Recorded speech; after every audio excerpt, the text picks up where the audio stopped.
সকলের রব কে? আল্লাহ। যেই মাত্র বলবে এমনি তার জবান দিয়ে আসবে রব্বি আল্লাহ। যখন জিজ্ঞাসা করবে ওমা দীনুকা, তোমার ধর্ম কি ছিল, কোন ধর্মে তুমি কোন মতাদর্শের অনুসারী ছিলে, এই সময় যখন বলে আমি নিরপেক্ষ আসলাম, সর্বত ধর্ম নিরপেক্ষ। ধর্মের বেলায় আমি নিরপেক্ষ মানে আমি কোন ধর্মই না।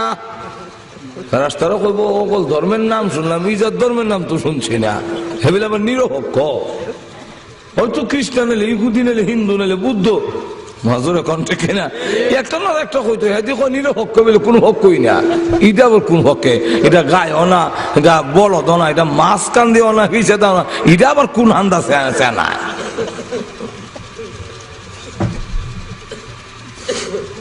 ওয়ামা দীনুকা, আপনার জবান দিয়া কি আসবে দীনিয়াল ইসলাম, আইবনি সারা জীবন উল্লাহ আর কবর নিবার সময় এমনি মুল্লারে দেখতে পারে না, মুল্লার পোশাকও দেখতে পারে না, যত দোষ আছে খালি বইয়া বইয়া মুল্লার আর দোষ তালাশ করবো।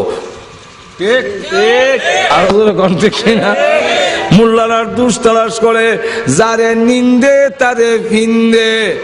আমরা একটা ভাষা আছে, যে যারে নিন্দে ফিন্দে। পাঞ্জাবিরে আমরা নিন্দা করি, কোট প্যান্ট খুব ভালো লাগে, পাঞ্জাবি এমনি ভালো লাগে না, কিন্তু দেখা যায় কবরে যাওয়ার সময় ওই পাঞ্জাবি না হইরা কুর্তা না গা দিয়ে কবরে যাওয়া যাবে না। আরো জোরে কর। এই সময় সব নেতা হোক, লিডার হোক, প্রেসিডেন্ট হোক, যাই হোক, এই সময় ওই পোশাক আল্লাহ ফিন্দায় হয়। নিন্দা যখন করছিলে তো ফিন্দাবা যেরকম ঠিক। এরপরে কবর নিবার সময় ইসলাম, আমরা এমনি ইসলামের কথা মন থাকে না, দুই জায়গায় ইসলাম ছাড়ে না। কয় জায়গায়? এক জায়গা হইল ইলেকশন আইলে, আরো যেরকম ঠিক কিনা, এই সময় দেখবেন সব ইসলাম আওয়ামী লীগে কয় কোরআন সুন্নাহ বিরোধী আইন পাস করবো না, আর আজকে পঞ্চম সংশোধনী আইন বাতিল করে ৭২ সংবিধান নিয়ে আসবে। পাস হয়ে গেছে, পাস হয়ে গেছে, কথা বুঝছেন? বিএনপিও লেখে ইসলামী মূল্যবোধ, ইসলামের বলে মূল্য দিত, অথচ নিজেই মানে না।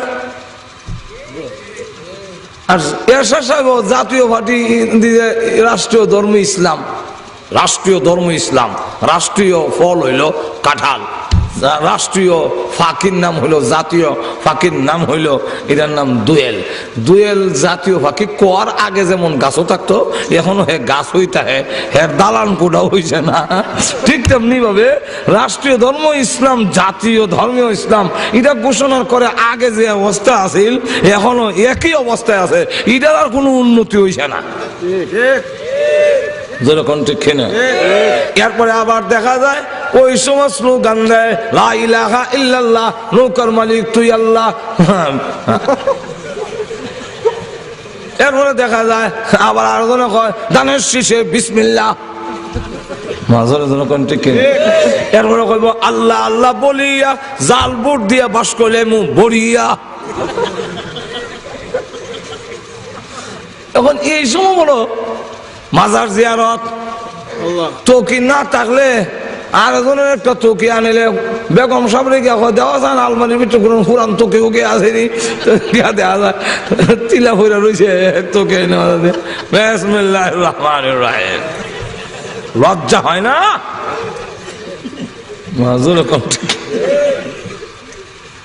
শরম করা উচিত। আমার অসুবিধা হইতেছে অনেকটা তোকে না দেয়, দেখবেন বিসমিল্লাহ আলহামদুলিল্লাহ আউযুবিল্লাহ মিনাশ শাইতানির রাজিম যা আছে সব কইয়া। এই সময় ইসলামের লেখা শাহজালালের বড় মনে হয় যেরকম ঠিক না, ঠিক না? শাহজালাল কি চাইছিল আকাম কুকম করবো লেগিয়া।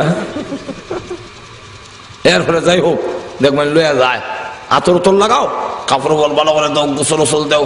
একজন ইমাম সব গিয়া দেখি যে কয়েকটা মাটির ডিলা আর খিলাই লইলে লয়ে গেছে। খিলাইল বুঝুন না আপনারা? দাঁত যাই করে কিতা হন আপনারা? খিলাইল তো যাক কিলে লেগে গেছে এক নেতারে গোসল করাইতো।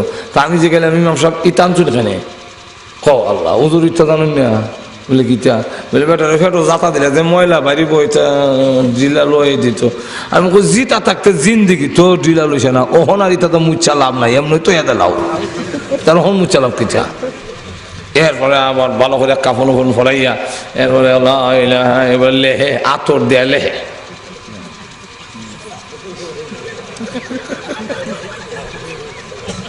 লিখে লাভ বলবো কেতা অন বিট্রে যদি না তা ঠিক না ঠিক না। এরপরে ধরো ধরো খাট ধরো গন্যা গন্যা কদম ফালাই আরে কি শূন্য ইটা বাটরে আল্লাহ খুব ভালো করে বুঝে ঘুমো ধরে লিছে খুব ভালো করে আল্লাহ বুঝে। এখন দেখা যায় কার এক লইয়া যায় আর এক কদম গণ্য গণ্যা 10 কদম তুমি 10 কদম আমি 10 কদম গণ্য গণ্য লইয়া যায় আর সকলের মুখ লা ইলাহা ইল্লাল্লাহ লা ইলাহা ইল্লাল্লাহ কবর লাগবে ধরো ধরো বিসমিল্লাহ ওয়ালা মিল্লাতি রাসূলিল্লাহ সারা জীবন উল্লে হল্লা ওহন কই মিল্লাতে রাসূলিল্লাহ রাস্তার কবর আছে থয়া যাও সিবালিল্লাহ যে কারে হয় বুঝিলাইবা থয়া যাও। এখন দেখা গেল সারা জীবন উল্লা চললাম যদি আমি আল্লাহর বিধান মধ্যে চলে থাকি আমার জবানে অটোমেটিক বের হয়ে আসবে দিনিয়াল ইসলাম দিনিয়াল। এরপরে জিজ্ঞাসা করা হবে আমার নবিয়ুকা তোমার নবী কে ছিল বলে গেল তখন বলবে যদি সত্যি অনুসরণ করে থাকে অটোমেটিক তার জবান দিয়ে বের হয়ে আসবে হুয়া মুহাম্মাদুর রাসূলুল্লাহ। এমনি আল্লাহ ডাক দিয়া বলবেন আয়ুনাদি ইউনাদি মিনাস সামা আন সাদাকা আবদি এমনি আসমান থেকে আওয়াজ আসবে হে ফেরেশতারা আন সাদাকা আবদি আমার বান্দা সত্য বলেছে ফাআফরিশুহু মিনাল জান্নাহ ওয়া আলবিসুহু মিনাল জান্নাহ ওয়াফতাহু লাহু বাবান ইলাল জান্নাহ তাকে বেহেশতের পোশাক পরাইয়া দাও বেহেশতের বিছনা বানাইয়া দাও বেহেশতের দিকে দরজা খুলে দাও। আর যেই মাত্র দরজা খুলে দেওয়া হবে এমনি দেখা যাবে জান্নাত থেকে সুঘ্রাণ আসতে থাকবে জান্নাতের কার্পেট বিছাইয়ে দেওয়া হলো জান্নাতের পোশাক গায়ে দেওয়া হলো আর বলবেন লাম কানাউমাতিল আরুস আল্লাহ রাসূল বলেন বলা হবে তুমি এমন ভাবে ঘুমাও যেইভাবে বাসর রাত্রিতে দামান ঘুমায় তুমি ঘুমাও 40,000 বছরের ভিতরে কবরের ঘুম ভাঙতে কেউ আসবে না। তাহলে কবরের মধ্যেও জান্নাতের কিছু আরাম পাইছেনি তাহলে ওই হাদিস এখন কিছু বুঝেছেন আপনারা। আচ্ছা এই আয়াতুল কুরসির ফজিলত যদি আপনারা বলতে যাই আজকাল আমার সমাজে ফজিলত ওই এত ব্যাপক ফজিলত কত মেসাবের কাছে যায় আর দৌড়াদৌড়ি হুজুর জাদু করে লিছে জিন্নাতে ধরে লিছে হু দেউকা হু আপনারা শিখাই দেওয়া যায়। আল্লাহর নবী বিশ্ব নবী